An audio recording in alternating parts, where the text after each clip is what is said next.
So welcome, Gabe. I'm pleased to see you again. This is Dr. McReynolds, of course, with the Rehab Counseling Program at Cal State San Bernardino. And we're thrilled that you're joining us today as part of our alumni recognition process. So again, thank you for agreeing to join us today. So to begin with, can you tell me why CSUSB was your university of choice?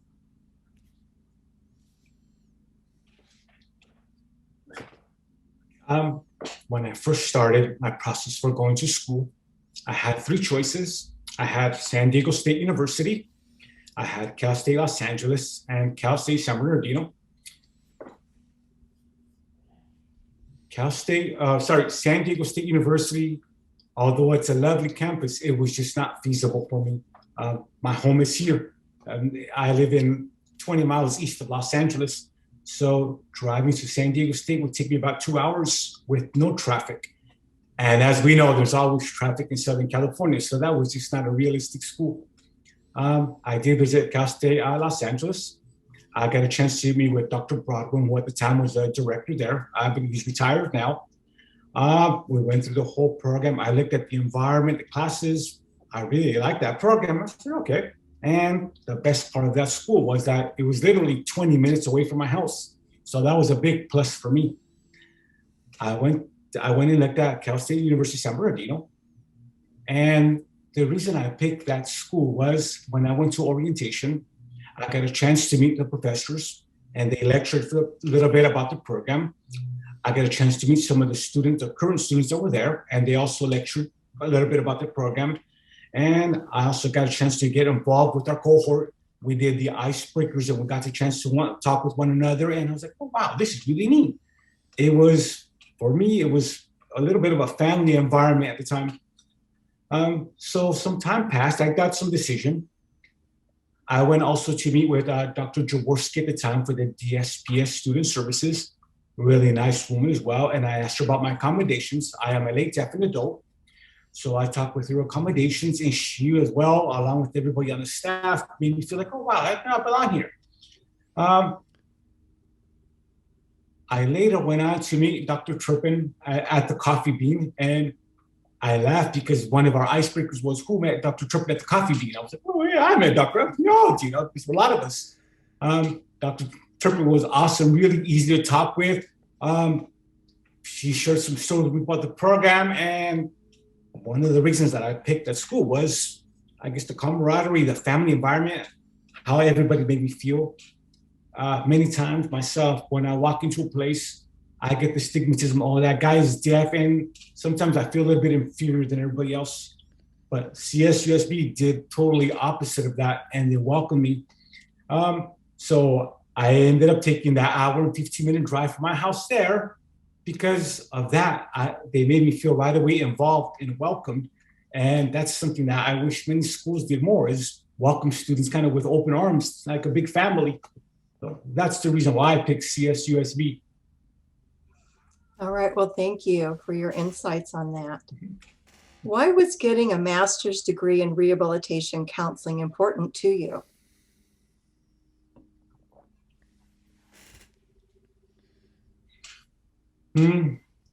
I always share, I have kids, I always share with my kids that an education is important. But aside from that I had a really good counselor myself. And I always wanted, what he did for me is, I thank him to this day. And I wanted to give back to a program that lets individuals like myself with disabilities to succeed. That yes, we have certain limitations on us, but that doesn't mean that we can't do it. With some hard work and some dedication and some emphasis, yeah, we can push these students, or myself, we can push them to the next level. And I was doing that already. I was a high school teacher. I was teaching math and science. I was also a high school wrestling coach and sports. And I was doing that already. The only difference was that I was in the classroom with the regular general population students. But now, as being a person with a disability, I wanted to give back to the program that helped me kind of get out of my little rut, get out of my little situation that I was in. And I want to push the students to be able to succeed later in life. All right, thank you for that. What were some obstacles you had to overcome to get to where you are today?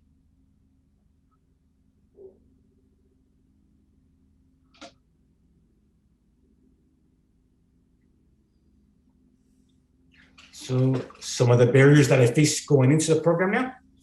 Okay. One of a big obstacle that I had was a language barrier. As I said, I'm a late deaf and adult. When I started the program, I was just learning sign language. I wasn't really good at it. I'm way better now, but we're still learning. So 10 years ago, I lost my hearing completely. So 10 years ago, I started learning sign language. One of my big obstacles myself was that I was in a master's program. I was taking 600 above classes, and a lot of signs that were thrown at me were difficult. I had to learn, and we had to talk one-on-one with the interpreter, and she shared with me what they were. Also, first time me being in the classroom, in the beginning, I had a real-time captionist, which was a person that would sit and type word for word what the lecturer or the people around the classroom were saying, similar to a TV has closed captioning. That was a big barrier for me because it was new. I've never been around all that before. That was one obstacle. My second obstacle that I had for myself was I was in the classroom from 6 p.m. to 9 p.m., 9:30. I don't remember exactly the times. So all day I was focusing on my interpreter. It was hard for me to take notes because I write down notes. And if I wrote down a note, I look up and then a whole paragraph was missed. That was really one of the obstacles as well. I had to go back and review my notes from my real-time captions. I had asked questions to my interpreter or my classmates. So that was a barrier for myself. And I think another barrier is, so here I am, I'm in class from 6 o'clock to 9:30, and I'm watching my interpreter, watching my captions. I'm using my eyes all day nonstop, right? And then it's time to go home. I have an hour and 15-minute drive home at night, right? And San Bernardino out there is kind of flat out. There's nothing out there. So on the drive home sometimes or before, I would literally take a 15-minute nap outside in the parking structure of the School of Education and get my map. Okay, got it. And then I would drive home. Now, I never put myself in danger. I was okay with that. I would stop at 7-Eleven and get a big gulp of soda, drink it. I would say, okay, we're good. I didn't like doing that or coffee because I would get home at 11 o'clock at night and I would be wide awake till like 1 or 2 in the morning. So that's something that I did often. But I would say those are my obstacles, and it was more because of my physical limitations at the time, what I was dealing with. Obstacles as far as school-wise, I didn't really have any. I had a great support at school from teachers, from my counselors at school, from my cohort. And one of the great things about the school as a cohort is that we were always together and they always looked out for me. So that was a plus for me. But my main challenge for me was my eyes and the language barrier at first. Okay, well, thank you so much for those wonderful insights, Gabe. Is there a person, an event, or a reason that helped you decide to obtain your master's degree in rehabilitation counseling?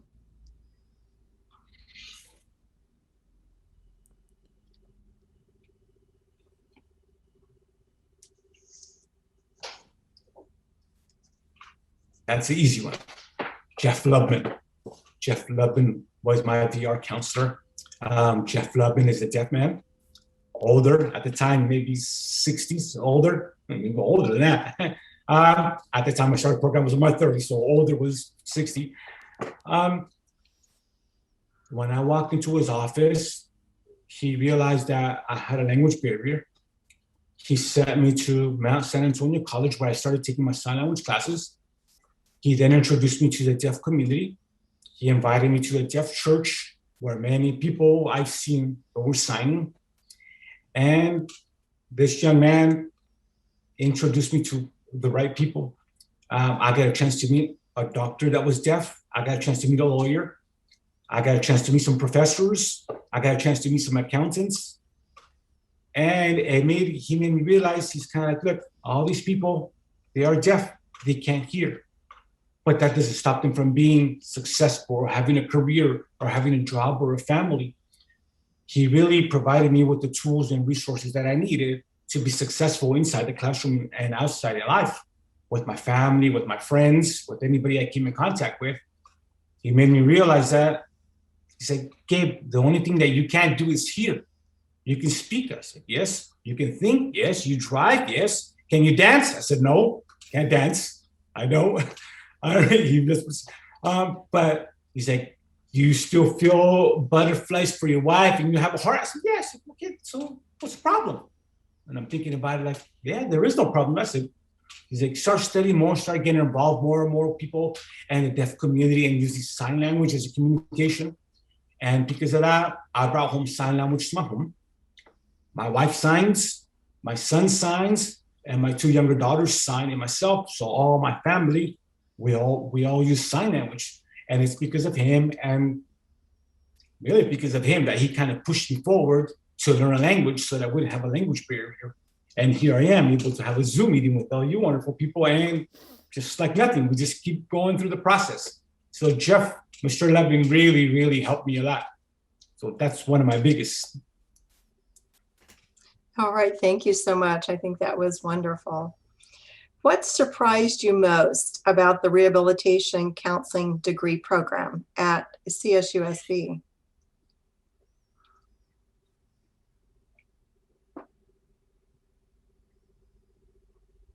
Okay, can you repeat it? Sorry, interpreter, can you repeat it again? Sorry.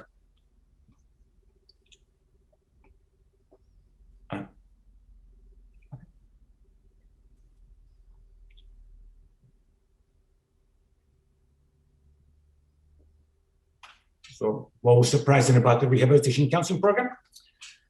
Okay, like I said earlier, mentioned earlier, was the family environment, the atmosphere. I really, really enjoyed the cohorts because those group of students that we were with, we went from group A to the second year to the third year, and we really got to know each other really well. We got to talk not just about school problems that we were facing at school and barriers and tests. We got a chance to talk about family and kids sometimes. I met some really nice people there and friends that I'm still friends with to this day. Two of them I work with, and I invite them over, come over our house and dinner and barbecue and all that stuff really well. I was also surprised that, and Dr. McReynolds, this is for you. Here you have a director of the Institute, a director of our program, who's, I imagine, super busy. I can't even begin to comprehend how busy you are. And your door was always open. I can sneak in and I'm like, Dr. Mc, you have a minute? Oh, sure, no, come. You come in. And you're really always easy to talk with. You're like, hold on, let me move my cup of coffee. And you always have that cup of coffee, you move to the side, and I'm sure you have it now. And it was really nice. Sometimes I would have an interpreter with me and we talk. And if I didn't, you always take the time to write things down for me. And you have the best penmanship, by the way. And you were always really easy to talk with. And it's not, it was just you. It was Dr. Turpin, Professor Brain, all these professors that I had that had the same. And it's neat. I feel it was very welcoming when you can walk into a university, knock on the director's door and the dean's door, say, excuse me, so-and-so, do you have a minute? And well, yeah, sure, no problem, come in. And for me, that's one of the reasons that I picked the school. That was really surprising for me. I've never experienced something like that. So thank you. Well, thank you, Gabe. That was very kind of you. What would you say you love or like the most about CSUSB's College of Education?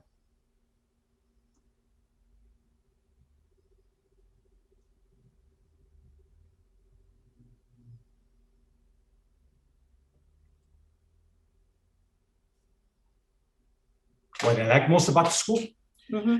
I can tell you what I like the least, and that was driving out there. Oh, that was my least favorite. But one of the things that I really enjoyed about that is the program, the way that it was set up, how we follow each other. Sometimes I had no idea why we were taking the classes that we were taking. And then like a couple semesters later, when we start doing group counseling classes, I'm thinking like, oh, well, this is why we do it that way. And it was really neat to have these classes beforehand, the way the classes are set up. I don't remember the numbers, but 1A, 2A, 2B, 3C, so forth. I understand now why it was set up that way. It was to give us the tools that we needed for the end. So that's something that was like, wow, I didn't see that right away. That's something that just clicked later on down the line when we started doing our internship hours and we started doing our interviews and our mock interviews with our clients. And I'm like, oh, okay, this is what they were talking about. It's just the way that the whole program is put together. That was really nice. And that wasn't something that I picked up right away. It was something that came out later, a couple years, a year or two later. I'm like, oh, okay, this makes sense now.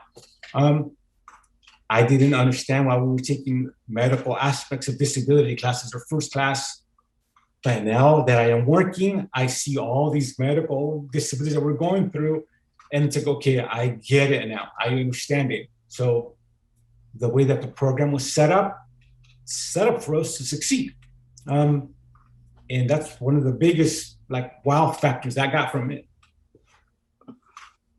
All right, thank you. Gabe, what would you tell a prospective student about the CSUSB Rehabilitation Counseling Master's Degree Program?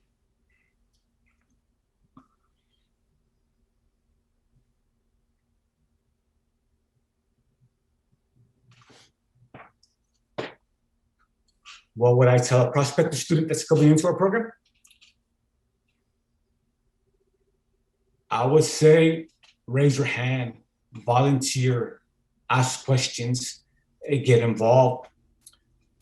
I got a chance to experience with some students and they later did not finish the program. Class started at 6 o'clock. They were there at 5:59.59 seconds. And they would go and sit down and usually they would sit in the back. Class would finish early that day because we had to work on a group project. Maybe it finished at 8 o'clock. At 8:01, I remember seeing those students, they would just leave right away. And this is your counseling program. This is your career. You're going to get a master's degree in rehabilitation counseling. You have to put the time in. You have to put the work in, the sacrifice, the blood, the tears. You have to put all that into the program. You can be at the best program in the whole world, but if you don't take the time, if you don't get a chance to network and socialize with people and ask experiences, it doesn't matter where you go to school because you have to put the time in. So the students that are coming in, I would say, don't be afraid to volunteer. I remember we had a disability sports festival. I don't remember the year, quite some time. And we had a table booth out there. And who wants to do that?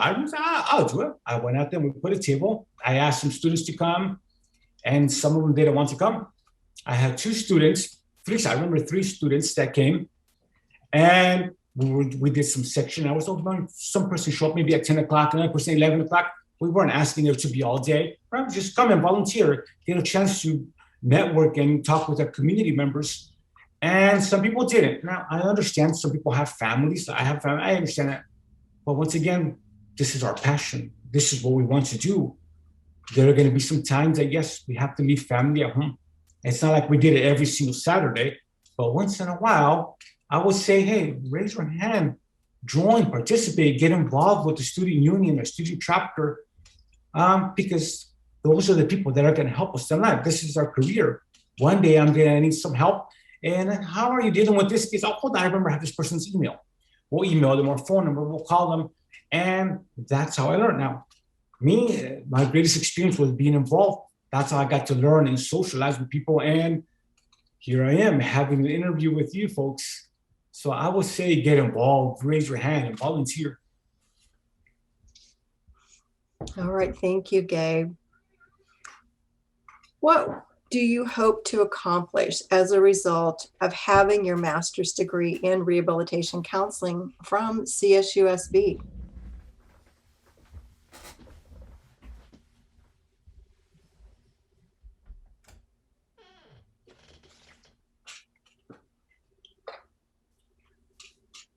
And now that I have my degree in rehabilitation counseling and me being a person with a disability, I am using that degree as I am moving forward, is that I am starting to try and educate people about the stigmatism that people with disabilities, they can't.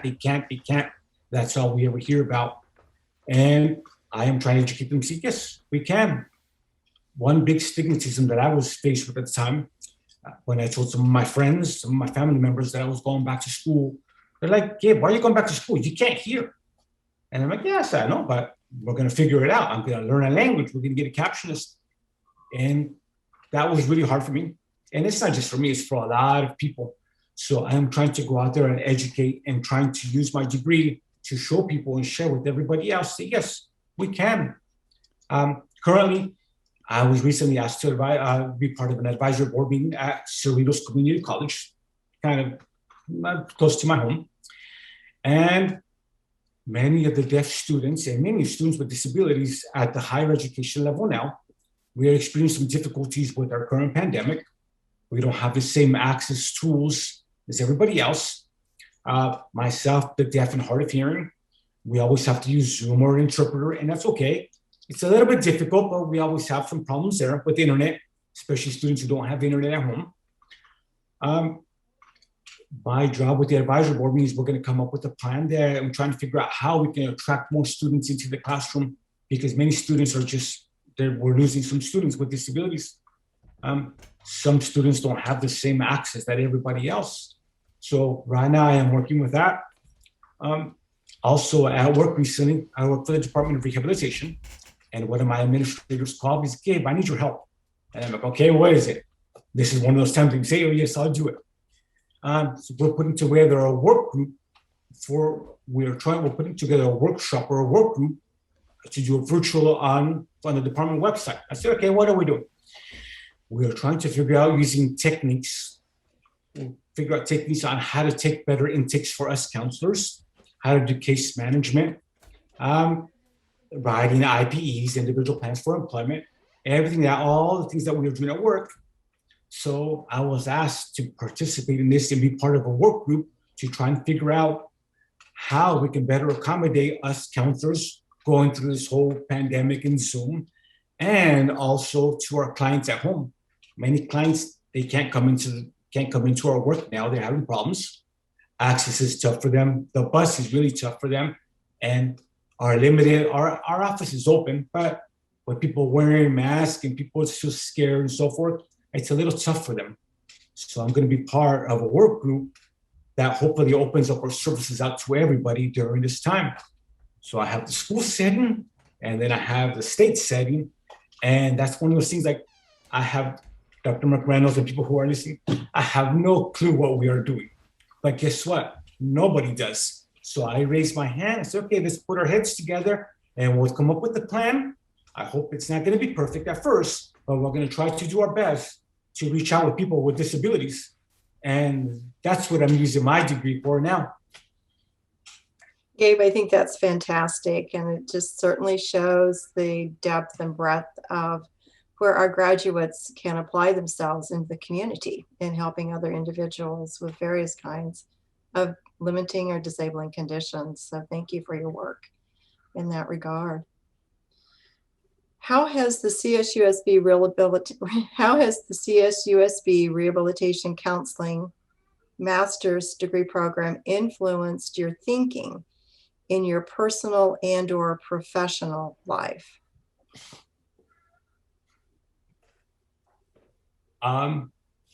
In my personal life, even to this day myself, I have myself and people just we always come with barriers and challenges on a daily basis. That's something that just we come through, and we've learned how to go through the process.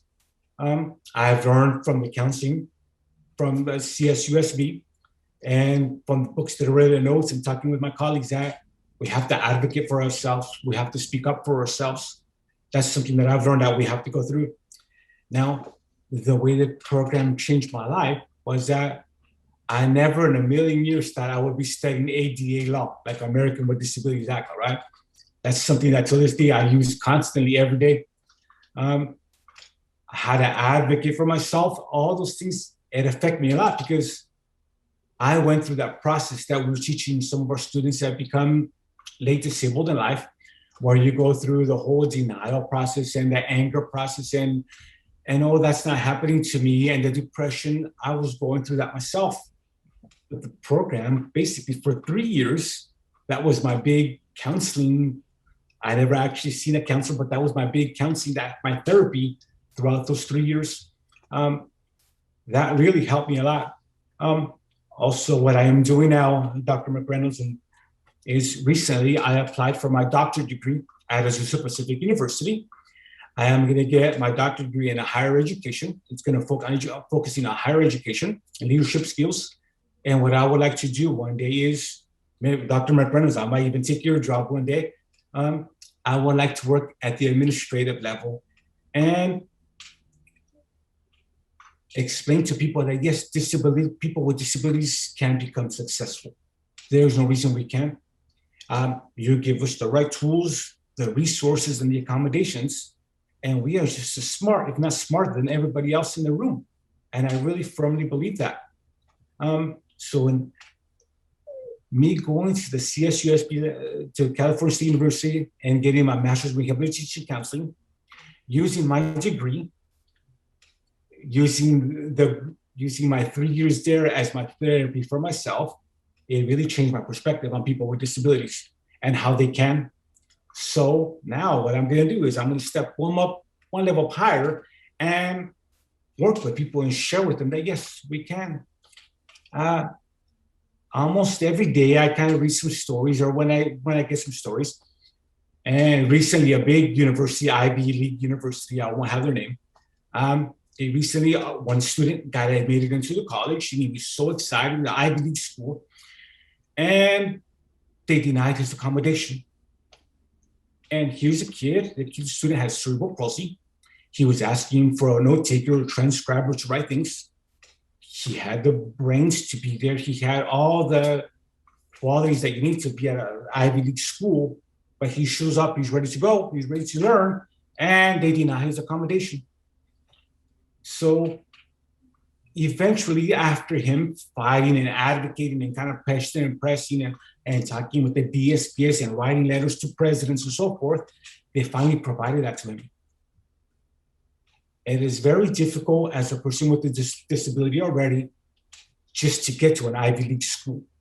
And then you get there, say, okay, we got all our material, I got everything together, I got my grades, and I get there, oh yes, sorry, we can't provide you with accommodation.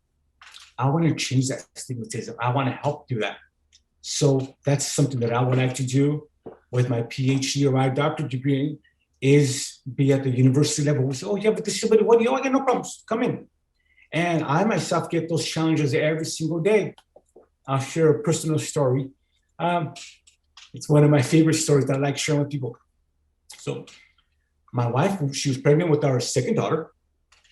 And we went to the hospital, and you do a tour of the hospital and they show you the maternity ward and what's going to happen. You go through all the regulations and so forth. What was unique about my wife was that she was going to have a C-section. She was having some complications, so we're going to have a C-section. I said, okay, no problem. So we're walking down the hallway. I have the nurse, the head administrator, my wife, and myself. And I asked the magic question. I said, excuse me, young lady, I said, how do I go about requesting an interpreter? And she kind of looks at me like, what do you mean? I said, well, I can't hear. I would like to have an interpreter present. My wife's going to be having an emergency surgery. Not emergency, but she's going to have a big surgery. If something's going to happen, if God forbid something happens to my daughter, and maybe she needs an emergency treatment or surgery, or I don't know, it's complications. I said, how is the doctor going to communicate with her? And I kid you not, she looks at me like this, and she's like, well, just have your wife do it. And I'm thinking to myself, I just laughed. I'm like, okay, I've seen surgeries, right? My wife's going to be here, excuse me, but legs up, right? And, oh, honey, what's the doctor saying? Oh, he's telling me just to breathe. I'm like, we know that's not going to happen. I get faced with that. I could just imagine my wife saying, okay, time out, hold on, baby, wait. Okay, the doctor said that the baby looks good and so forth. This happens all the time. I'm just requesting something so simple. And I had to fight with that, and I had to call insurances. I had to go all around all these different obstacles. And for something that should not even, how do you expect my wife in labor, if any of us here have had kids, it's just the last thing on their mind is, oh, yeah, let me interpret for my husband to keep him in the loop. So I want to help solve that problem at the higher education level. in the classroom, at work, outside, hospitals, personal life. And one way to do it, I would like to do my research on that and figure out how I can help individuals with disabilities navigate, not so much navigate, go straight to the point so that they can get the services that they need, just like everybody else. Gabe, I think that's a fantastic goal, and congratulations on your acceptance into your doctorate program. We are thrilled for you. And you've been saying this for years, that this is one of your goals, is to get your doctorate. So I'm so happy that this is happening for you. And hurry up and get that. We need you. The field needs you. I'm going to be calling you for a lot of help. I look forward to it, Gabe. So how has the CSUSB Rehabilitation Counseling Program enabled you to transform practice or be an agent of change? I think you talked some about that already. Can you elaborate more on that?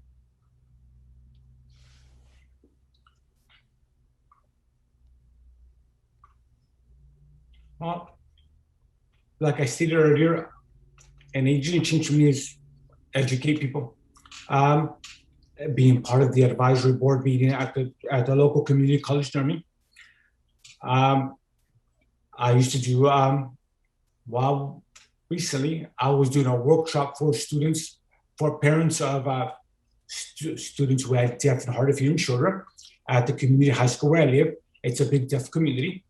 I go there, and my wife and I, we were teaching sign language classes to parents. Some parents, they were having trouble communicating with their children. And we're talking elementary school teachers, elementary school students.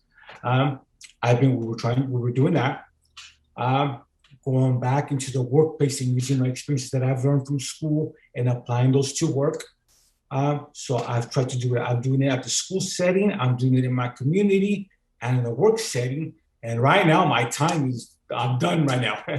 So an agent in change would be, I'm just trying to educate people and help them advocate for some of their students and their children, yes, that they can succeed and move forward in life.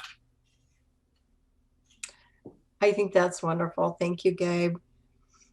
And as we get close to wrapping this up, are there any awards or honors you received during your rehab counseling degree program at CSUSB?